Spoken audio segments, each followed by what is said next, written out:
Okay. Hi, everyone. It's Andrea Quagenti. Today I'm in North Carolina talking about self-directed education. And I'm here with my co-host, the admin for the Self-Directed Education Facebook group, Angela. If you want to say hello. Hi, everyone. Today I'm walking around with my son in the stroller. I'll show you. Eli, look. So I may be popping on and off visually, but I'll be here on audio most of the time. Awesome. It looks like a beautiful day in California. Oh my gosh, yes, it's very sunny. It's like, I hope it doesn't get a little bit too warm walking out here, but yeah, it's so beautiful. Awesome. It's like really rainy here. It had been pretty nice, but yeah, it's rainy here. So I'm inside. I have a sweatshirt on and kind of cozy afternoon for me. Nice. You're traveling all over the place. So wait, where are you today? So North Carolina? Yeah, this is like the second year. So basically we just go down the East Coast from Massachusetts and then hang out in Florida because it's warm and fun. So we did that. Now we're on our way back. So we just kind of travel slow. For me, like I'm driving the RV, just me. Although I keep asking Valentina if she's ready to, learn, but she's only 8. So I kind of like to stop along the way, spend a couple nights, check out some stuff in between. Although we're not loving this campground, so we just called our camping club, and they're gonna move us. So we're gonna move tomorrow. We had this really weird and gross like fly situation. We were like freaking out. I started cooking on the grill, and all of a sudden there was like flies everywhere. But we today we lured them out and it worked. So anyways, yeah, so basically we're just on our way back up to Massachusetts, checking out some places on the East Coast on the way home. Nice. What an adventure. It is an adventure. Yes. So I just wanted to mention for anyone watching on the recording, or you, Angela, so we're moving. So we've been in the same apartment up in Massachusetts for about 5 years, but we've been asked to leave for personal reasons. Our landlord needs his unit back, and we've been kind of like putting it off, and now it's time so we need to move. So what we've also been doing is kind of looking for other communities. I've been posting it on my page, and I've been posting it in the self-directed education group. So if anyone knows of any communities, I guess our dream would be to either be with a great group of unschoolers, or to actually, for Valentina to go to like a Sudbury school or some type of self-directed school, where maybe I could work, or I could just do something else while she goes to school. Because especially when we're traveling, like we do love traveling and we do have friends and family along the way, but we're kind of missing that sense of community. And so we might start something back up in Massachusetts, or we would consider relocating, like really anywhere if it had a great community. So I don't know if you can think of anywhere for us, or if anything comes to mind for you. Yeah, so I think that I'll just totally absorb that and then just keep my feelers open for what comes my way. Off my head, I'm like, I wish I knew of a community that that offered that, because I think I'd be interested in staying there too. But right now, no, I don't know. I do know that just in my area, there's the Sudbury school that my kids go to, and I know they were hiring a couple people, and if you're interested, it might just be a good idea to like submit an application and just have it on file, so that if they do hire again, they're like, oh, well, this person, was interested. It's like the seniority or whatever, like, that sort of thing. But yeah, I'll keep my feelers open. All right. For that. Yeah, thank you for that. I'll actually, you're comfortable. So you're Sudbury School, and is there more to the name, or is it just Sudbury? And what's the exact location? Oh yeah, it's called the Open School OC. So an OC is Orange County, California. Okay. Yeah. At one point there was a branch in Riverside, which is like inland a little bit.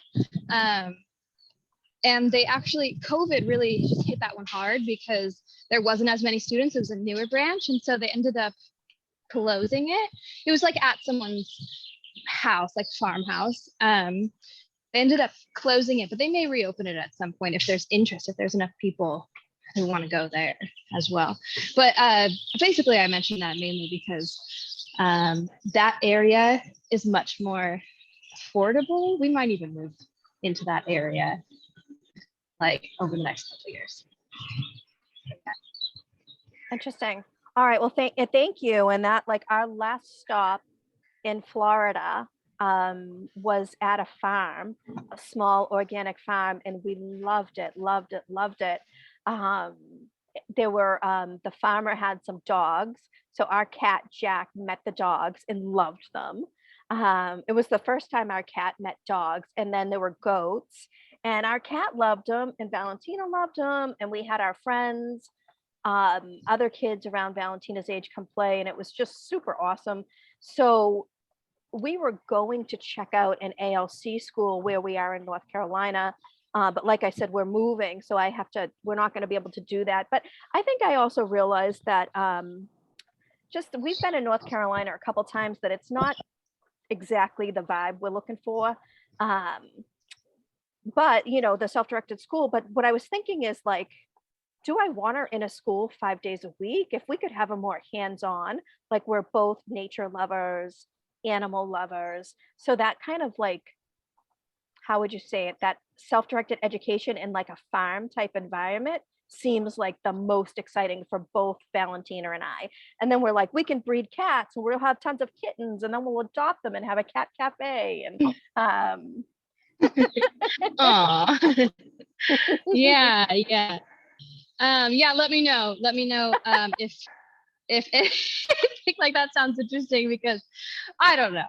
Yeah, it's worth mentioning. There's some places out here, and I know there was potentially a school in Riverside, and that's where, Riverside is a really, really big county, so it's diverse, but there are areas that I know of that have that vibe to them.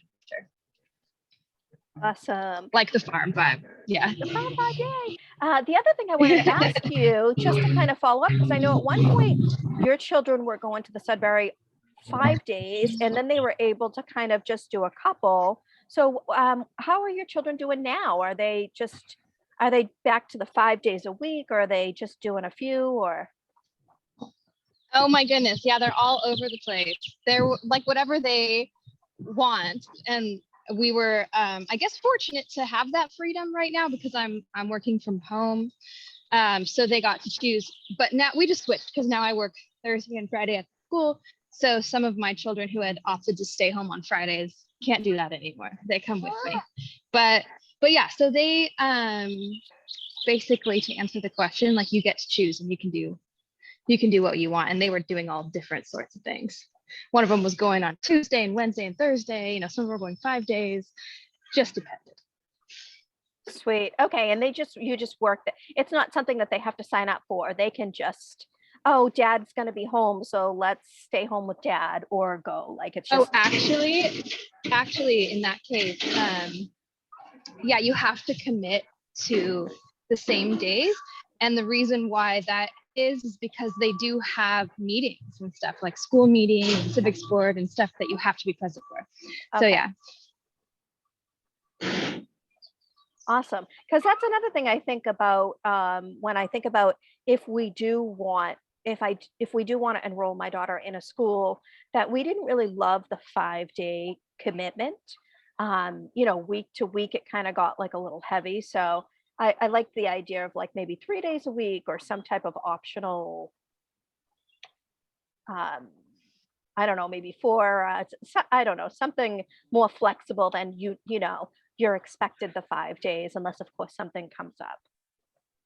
Right. Yeah, same here. I really like that flexibility. I think that attracts a lot of families, especially like unschooling families who probably are already more open to homeschooling. It's like, yeah, a big desire of homeschoolers is to get social interaction, but a lot of homeschooling families, don't buy into the whole like I want my kids in an institution 5 days a week. So that was a really great way to get the best of both worlds. Awesome. So I'm wondering, how is the job going? So now you're there 2 days a week as not a teacher, because they don't call you teacher, you're a guide. Are you a guide? No. Yeah, they just call it staff person. Staff person. Yeah. Yes. Yeah. Yeah, it's going great. Learning so much. I have headphones in, but I'm walking past a truck right now, so that might be the background noise you hear any. But let's see. So it's interesting because being in a relatively small community, even though this is a medium-sized Sudbury school, it's not necessarily a small school. It's just that it's like in terms of as communities nowadays go, it's like let's look at a city, for example, as a community. That's really big community. This is like a smaller community that deals with all of its civic issues, its community issues together, and like sort of is like this extended family or something, if you will, people that see each other like almost every day. And it's just interesting learning like how that would work and like how the psychological effect of that is really interesting, because everyone's super connected. And that doesn't necessarily mean that you're like everyone's best friend. Like naturally, there are people who you resonate with easily and people who maybe are a little more challenging. It's just that everyone is super connected. Like we're not disconnected from each other. And what that ends up doing is like creating this sense of community responsibility. And that just comes from community being like seeing how everything affects the community directly. Like you're not disconnected or disassociated from those effects. It's seen really easily like, oh, if I leave my trash out, then, Kathy has to clean up my trash. It's not like some unknown person that I don't know had to clean up my trash somewhere and then I'm getting a fine and for leaving trash and I'm pissed about it because I'm just so disconnected about like the effects of my actions. So that's just really interesting. Like it's cool to see children grow up with that understanding, because they're naturally most likely going to be more involved in decision making, have within their community at large, and also have an understanding, of how they affect others. But also it sets the stage to like possibly adjust. These are big things, but like look into what's potentially wrong with the way that our communities are set up right now and find solutions to that. Because I think a lot of the actions that we see individuals undertaking that are negative for communities is based off of how they are actually structured. We've just gotten really big, basically, as a collective, and maybe we should bring some of it back home. Like neighborhoods should connect or something. I don't know. Yeah, that's awesome to hear. I mean, I think in a small community, just that's awesome that it's connected and they understand all of the pieces and how it's related, rather than like, oh, I don't know the trash guy, whatever. It's okay if I, that disconnect of not knowing or caring, or, that it's someone else's responsibility. But I think if you're in a smaller community, I think that's awesome that they have an idea of how each piece is connected. Right. It's just natural too. Like it's not like something you have to really contrive too much. It's just like natural to get that feeling because everyone's just connected. You know what it also does? I was having a conversation with my sister actually about this stuff.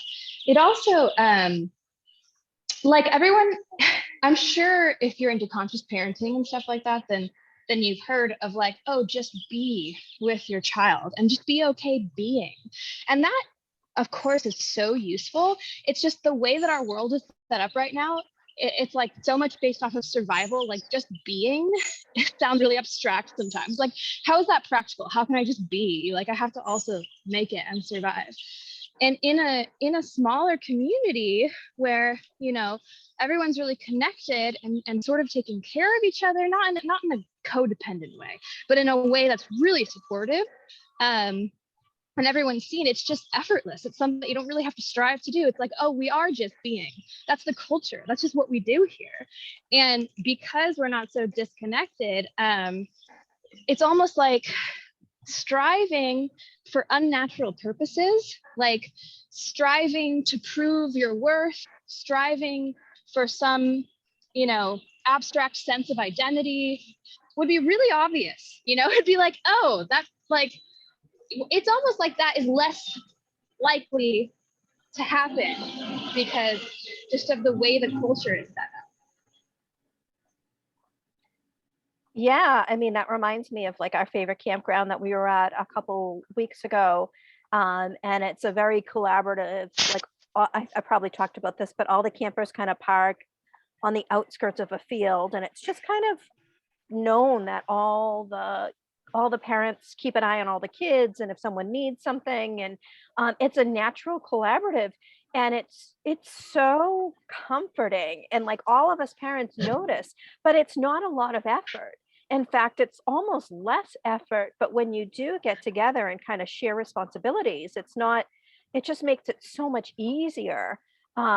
So and I'm thinking about how Bashar and spiritual teachers will tell you that when you're integrated, when you're connected, that's when you expand and things feel effortless. But when you're disconnected, and I think that's why I love the idea of a parenting community, which is part of like my vision. I had made a slide, and at first I was just calling it a parenting community, but then I put conscious parenting community after our first camping trip, because I realized that not all parents are conscious, and I do prefer being in community with conscious parents. Anyways, it's amazing because when you are in that type of community, I think things just get so much easier and more fun, and it's less of that kind of separate, I think parents helping each other, and parents getting, I had once told like a babysitter, it's like, think about this, all these moms for working moms are working all day, and then they're all going home to make, I don't know, 2 to 6 people a meal, right? What if one mom just made 20 people a meal? You know what I mean? And then what if just one mom cook, and then you'd only cook one night? Like, let's say you had 5 other families involved. So you can scale up a dinner without a lot of much more effort, but for each family to need to shop, Yeah. prepare, cook, clean, when if you talk about doing it collaborative, it's not that much more effort to increase the size of a meal. So I don't know if that's where you were going, but that's what I think about. So much of my time is shopping, prepping, cooking, cleaning, like most parents. Yeah. Yeah, I think that is part of a benefit of living in community. I've seen some of those communities, like in the Netherlands, I think, that are structured like that, like communal living and stuff.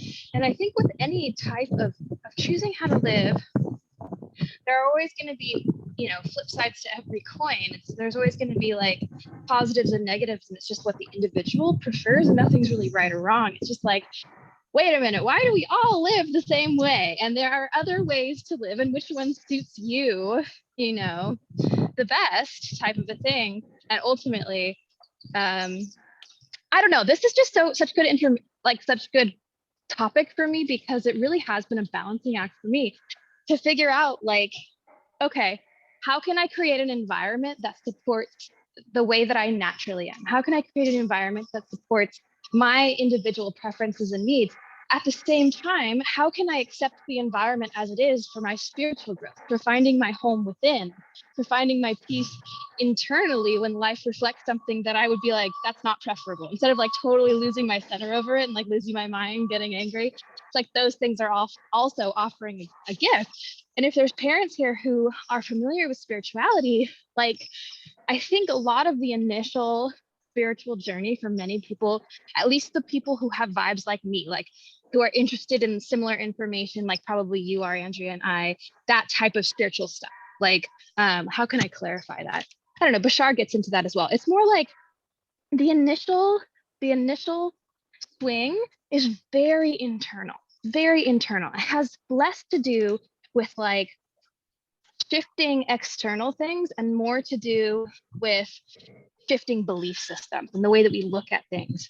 And then I feel like with maturity and finding how that really works, becoming really adept at that, then life calls you to be able to figure out, okay, well, how do I now interact with this physical world that I'm in, knowing everything that I've accumulated? How do I interact in a balanced way? Which often has to do with, okay, I understand that like I don't need anything to be a certain way for me to be happy, but that doesn't necessarily mean that I'm not going to set boundaries that work for me, or I'm not going to create an environment that's preferable. Like that's like the next, I don't know, another side of the coin. Yeah, I think that's totally the balancing act. Like that's what I was thinking about when we had this like fly incident yesterday.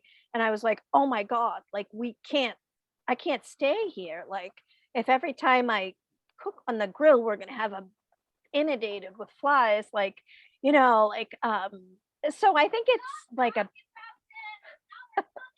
it's a balance and it's a preference, but it's funny, we were able to shift the situation with just like, okay, it's a situation, we're just going to deal with it, but at the same time, we are still, we did decide we are still going to move. So I think I don't know, it's kind of like embracing the situation, but you can learn from it and grow and then make different decisions.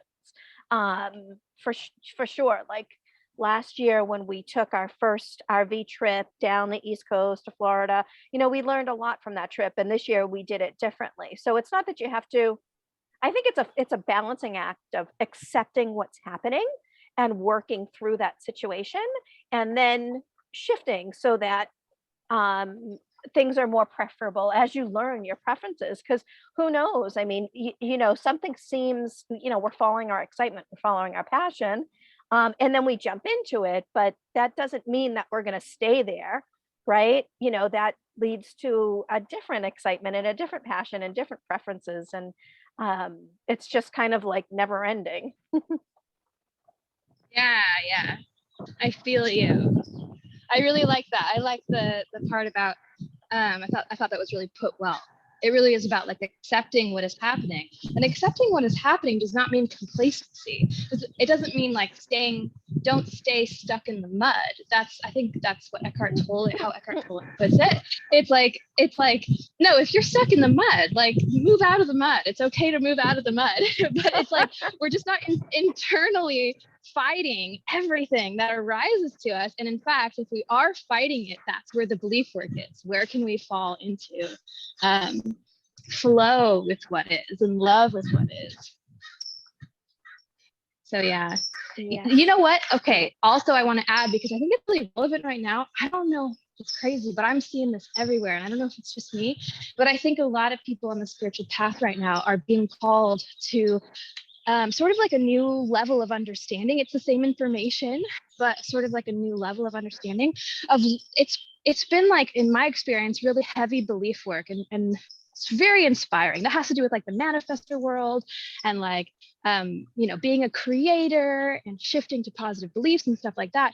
And now it's coming full circle around where a lot of people are being called to look at a lot of things that were bypassed because we had big emotions and we had, very human stuff, like human traumas, whatever. And first everything was shifted in a mind level, on a belief level, but now some of those old emotions still want to be processed. And that doesn't mean that we also don't shift beliefs. It's just that the emotion wants to be fully played out and fully felt so that it can leave us fully, rather than having these little lingering like moments of, I don't know, it's sort of like repressed a little bit. It's like spiritual bypassing. But I just want to be clear on this if it's relevant for anyone. Like, it's okay to spiritual bypass at times. And we're actually spiritually bypassing all the time. And that's because we can only process so much information at once. I think if we were able to process everything at once, the whole game would just be over. It'd be done. So like, there's no shame in realizing that like, oh wow, like I didn't fully feel that thing. I sort of repressed a little bit and now it's coming back around. That's fine. It's totally fine. Just be with it. You know, that's a lot of stuff that I'm going through right now too, where it's like, oh, I realized how a lot of my early spiritual journey had a little bit of bypassing to it. And now I'm ready to integrate more. And it's just a new cycle. It's not like you did anything wrong before. It's just a new cycle. Yay, I love that perspective. And I'm getting a visual of like there's a meme out there where it's a spiral and it's like you come back to things. And I thought, you know, I'm definitely sensing that and I can definitely relate. You know, I do like to try to you know, find the time to process the situation. But, you know, as a mom, I mean, previous to COVID, I was running a business, being a mom. I mean, I didn't always have the time to sit there and process, or sometimes I need help. You know, at times I had therapists helping me with my processing. And then, you know, I didn't always have the time and space. So maybe I just kind of hit the first layer or something, you know, and then put it to the side. But I think that this relates, and I'm definitely going to put the Bashar link for anyone that doesn't know who Bashar is. And that's how you and I met, through the Bashar group. And he's one of my favorite spiritual teachers for sure. Um, and his take on where we're at right now in 2022 is that we are going through kind of like a mass cleansing, right? He calls it the eye of the needle. So we're going to leave a lot of our false beliefs behind. So I think that that makes sense, that, you know, we're revisiting old traumas, old situations to fully heal, to fully feel those emotions, and let them go, right? So that we can live more happy, enlightened. You know, whatever makes it through the eye of the needle is really our true selves, right? Our true, who we really are as infinite spiritual beings. Um, and I think it's when when I take a step back, it's like amazing. I can totally tell why my soul signed up to be here now, because it fits who I am. You know, I'm adventurous and I'm free spirited, but I'm also I'm okay with um, doing the work, you know, and kind of jumping in. Um, you know, and I love to see transformations. I've seen my own transformations and other people. Um, so I'm kind of rambling, but so yeah, I think the eye of the needle is a good visual for me, and maybe for some other people, of just, you know, this, I feel like it's like a final cleansing process, you know, and we can come through the other end being happier, lighter, more youthful, more joy in our lives, better relationships, which I think we all want with our children. And um, it's been amazing for me through my journey, because when I first started with my spiritual journey and my awakening, I went through, like, at first I was like, oh my God, this is so awesome.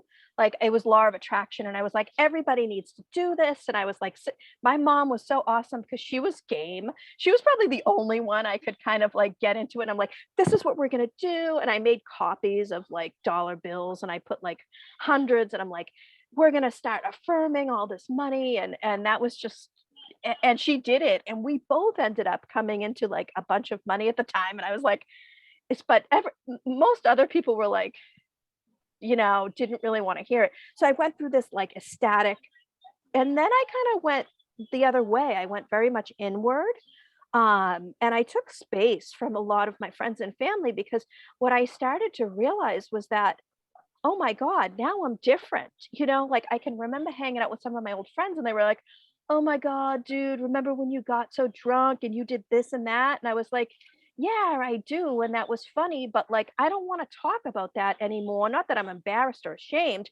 Like, I want to talk about manifesting and angels and law of attraction. Like, I just, there was a lull for me. And then I just went more inward. And I think you were probably saying this a little bit.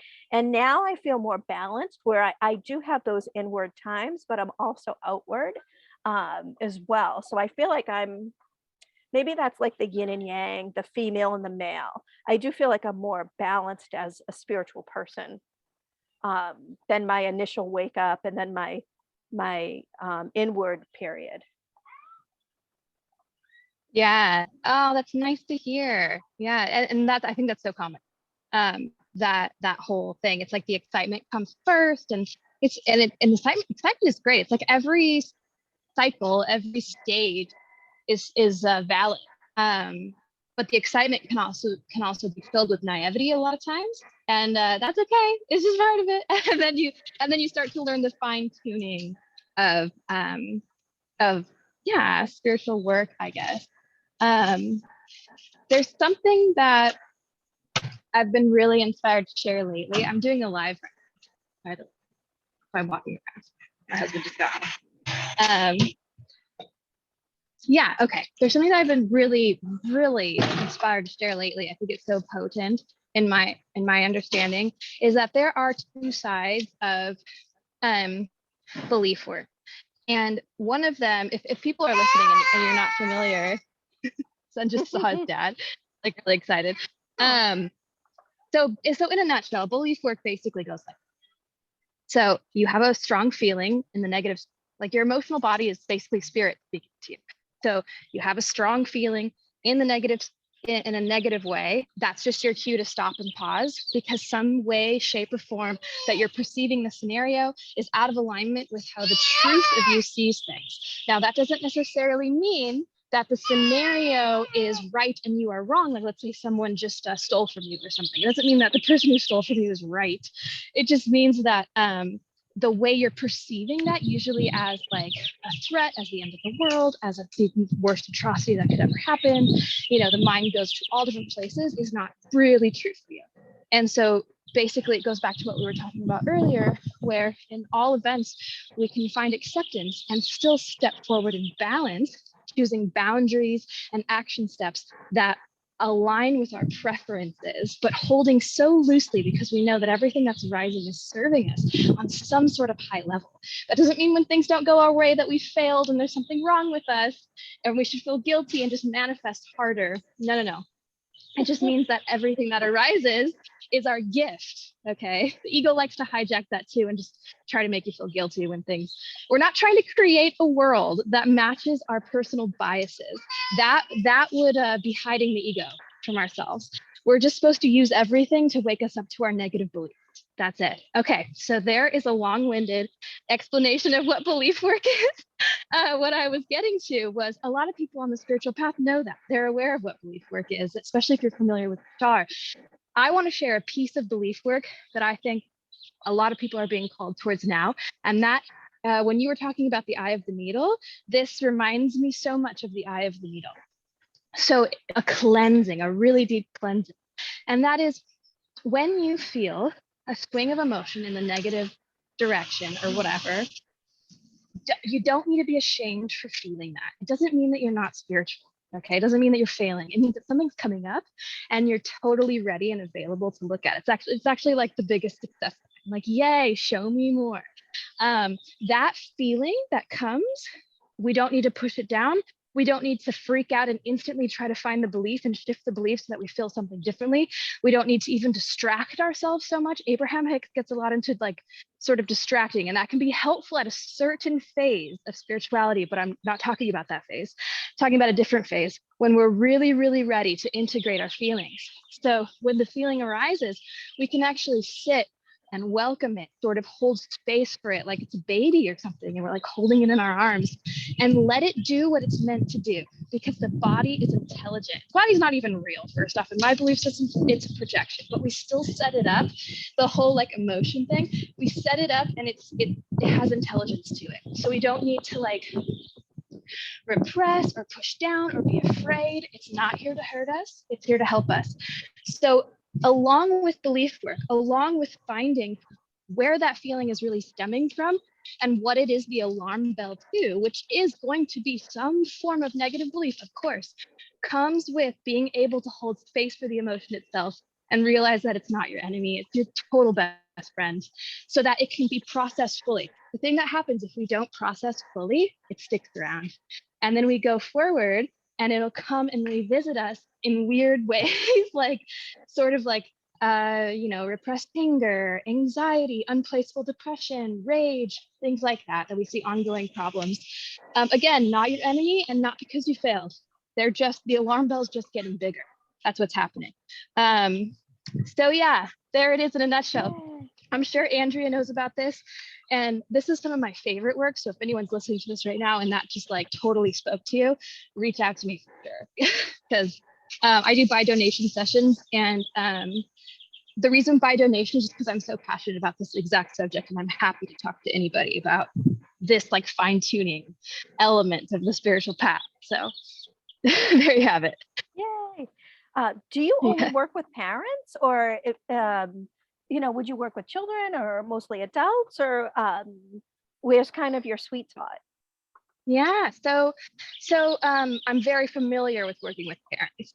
I work with everyone though. Oh my goodness. If you are interested in spirituality and you are an adult, that is something that I am also very familiar with just in the community. And as a coach a little bit too. I am just now starting to work with children. I've had a couple teenage teenage clients, and also at the school I'm starting to mentor as well. So not, I don't have a whole bunch of experience there, just to be Mhm. totally honest. Okay. But I'm open to it. I'm very excited, and I'll do it at a rate right now that is pretty reasonable, just because I am just getting started as well. Awesome. Yay. It's good to know, because I mean, I might actually take you up on that at one point, because I mean, sometimes it's hard. I mean, to take an objective look at yourself, especially if it's a trauma that you've been experiencing. Having a coach, someone there, a healer, a coach, is just so important. I mean, I've worked with so many different people over the years. It's helped me tremendously, and it almost makes it more fun, because you've got like a witness, you've got someone on your side to look at it with you. So I appreciate what you do. Thank you. Oh, thank you. Oh my goodness. And I have to parrot that. I work with a coach. Like and it changes like the coaches. No, it's been pretty consistent for the past couple of years. I've just found one that really suits me. But it's just useful for everyone because it's hard to call yourself on your own shit. It really is. Like it's so much, and it doesn't have to be it actually is not. When you work with a coach, it's not like a forceful, harsh process. It's so gentle, but it's just so much easier for someone else to, you know, see what you're not seeing sometimes. So, yeah. Yeah, I mean, I think we all kind of have blind sides, and when we are caught up in the emotion, if it is something so important to us and so sensitive, that I think we do need a mentor, a coach, a healer, to kind of see our blind spot, and help us through um, those particular things, especially if it's something that keeps coming up. And because I know for me, I get frustrated, like, I already healed this, like, what's happening, why does this keep coming up? And it's quite amazing when you are able to just get to those beliefs. And it's something so, like, Bashar was saying, nonsensical, almost like silly, and you're like, it's almost like when you actually get to the bottom of it, it seems so um it almost seems like I should have been able to find this sooner. Why did this small nonsensical thing hold me up? So yeah. So anyways, yeah. And the other thing I wanted to mention, I usually do watch the Bashar monthly sessions. Do you usually watch those, or? No, but I'm Okay. so interested right now. Maybe you can enlighten me on how Well, those work. so it's once a month. He does a live. So he used to do it in person with like an audience, but that all stopped for COVID. So now um they're they're live. So it's a live session. He does a monologue, and then he takes questions. I got to ask some questions last year, and I loved it. Um, and then there's a meditation at the end. And so you can watch the live, or then you can buy the recording after. So I usually, if I don't get on the live, I like to buy the recording, just because I just feel like it's like um so relevant. It usually makes a lot of sense. So this, I think it was just a couple weeks ago, I just bought it. I've been listening to it because now there's not much to do in North Carolina. When we're in Florida, it's like there's so much fun stuff. But this is kind of a little bit of a more relaxing point in our journey.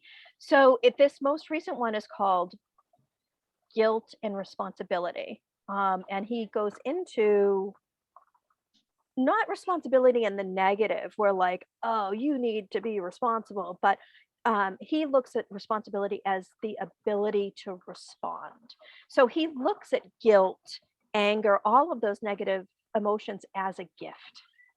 So, and he said that when we stay in them, and then when we get down on ourselves for feeling guilty or feeling anger, we're only perpetuating it's a call, that those emotions are just a call back into alignment. And so we should respect and honor those calls, and treat them as gifts, not as now I'm a bad person, I feel guilty, I was mad, I was angry, but to treat them as gifts to, almost like an alarm going off that you're out of alignment. Let me come back into alignment. And then, if needed, I can examine my beliefs, and then let go of false beliefs, and then feel even better, right? And be more of my true self, and maintain my alignment. But we know alignment isn't if we were always aligned and always a perfect spiritual being, there would be no learning, there would be no growth, right? We would just be. So the fact that we're coming in and out of alignment is a gift. So that, similar to what you're saying, but I think he says it a little bit different. So I think what you're saying is right on target with his talk this month. Oh, that's so cool. Yeah, I've seen some of his stuff on guilt too. Yeah, I just think that's the biggest takeaway, that is like, hey, look, the feeling of guilt or negative feeling in general is not your enemy. It really is a gift because it's notifying you of something. We don't need to be angry or fearful of the thing itself. However, this is where I'm really gonna rub against the ego right now and like trigger the ego, which is like, there's never actually any justification for those feelings. If you get down to it and you start to actually feel through them and allow yourself to witness all the beliefs that are coming up, we'll find the roots of negative thinking. And I'm saying, even if there's an issue that you need to solve and it seems like someone else is the perpetrator, those are always the things where the ego likes, but what about this? What if someone does this? You're telling me that my feelings aren't valid. And I'm not saying to invalidate feelings here. I'm saying hold deep space for all the feelings, because they're your friend, but then sink down to the beliefs that are viewing this, issues that happen in your life as negative, even a perpetrator. So a perpetrator doesn't mean that like we're gonna lie down and become a doormat to a perpetrator. That's not what changing beliefs means, Right. Yeah. Changing beliefs just means like, oh my goodness, you're totally a player in my game of awakening. I see you as that on a soul level. That's what's happening here. Thank you for showing up as you're showing up. Thank you for calling me to the moment and showing me what I'm being asked of here, which might be to file a fucking court case or something. Like who knows? You know what I mean? But that can be done in grace. That can be done in alignment. It doesn't have to be done from these with a bunch of tension and anxiety and stuff like that. But if those things come up, that's also cool too. Like, just embrace it. It's fine. And let it show you what it's trying to show you. So yeah, it's all good at the end of Yeah. the story. Yeah. Yeah. And that just reminds me of kind of like the negative responsibility, like, oh, someone hurt me, now it's my responsibility to go fight back, fight the good, we talked about this, let's go fight the good fight. And then it's kind of like eye for an eye attitude, rather than, wow, okay, this, yes, their actions were inappropriate, but this is here for a reason. And then, like, if we use Bashar's terminology, we have the ability to respond.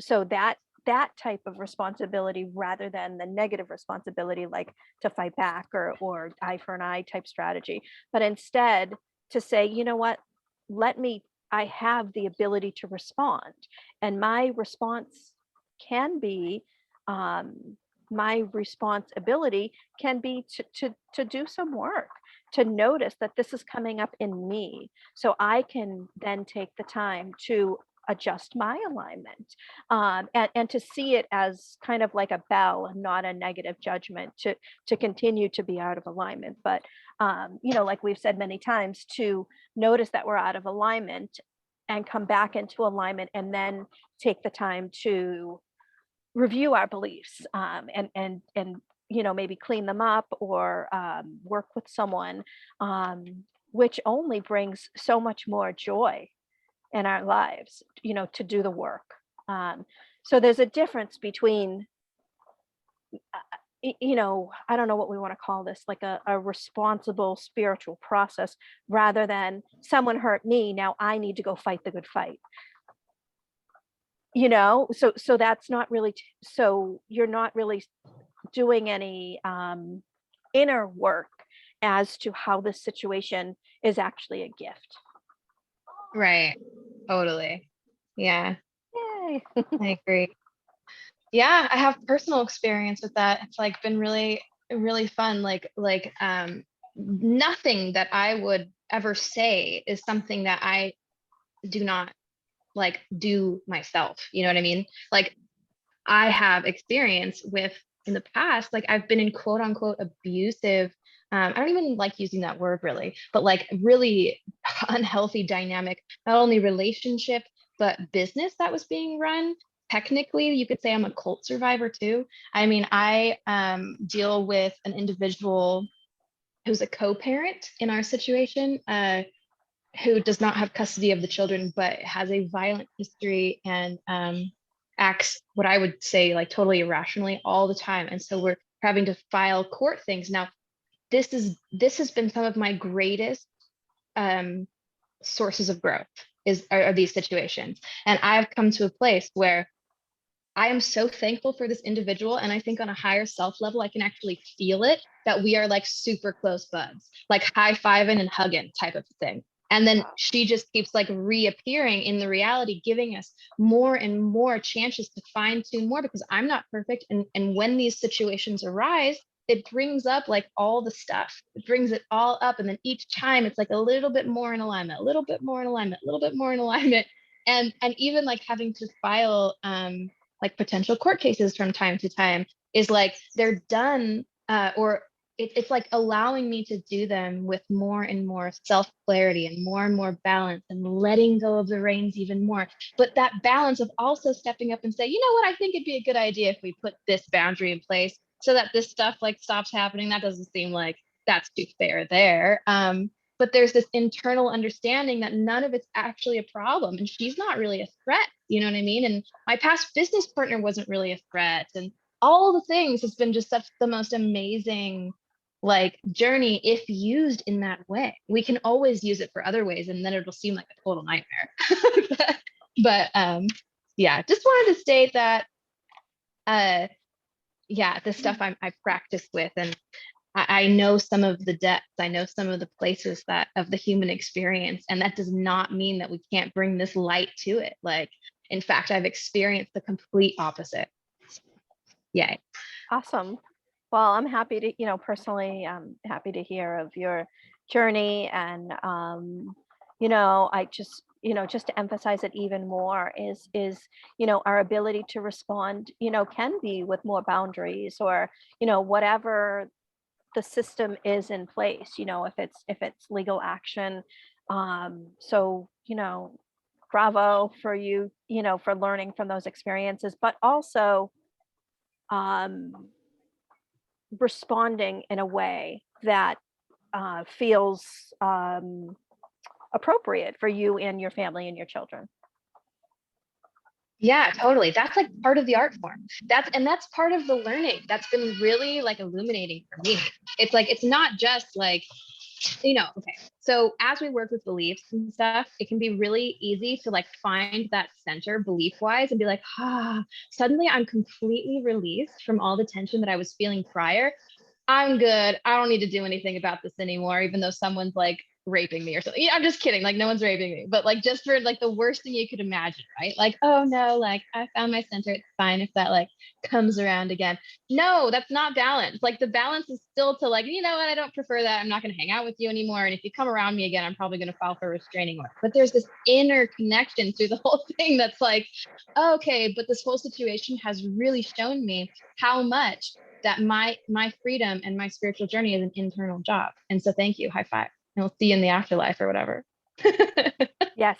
Yes. I love that. I think it's like a two-part, it's how can I how can I take this unpleasant situation, or maybe, as an opportunity for more self-healing, but then it's also taking the actions in the outer world to say, you know what, I'm not interested in this anymore.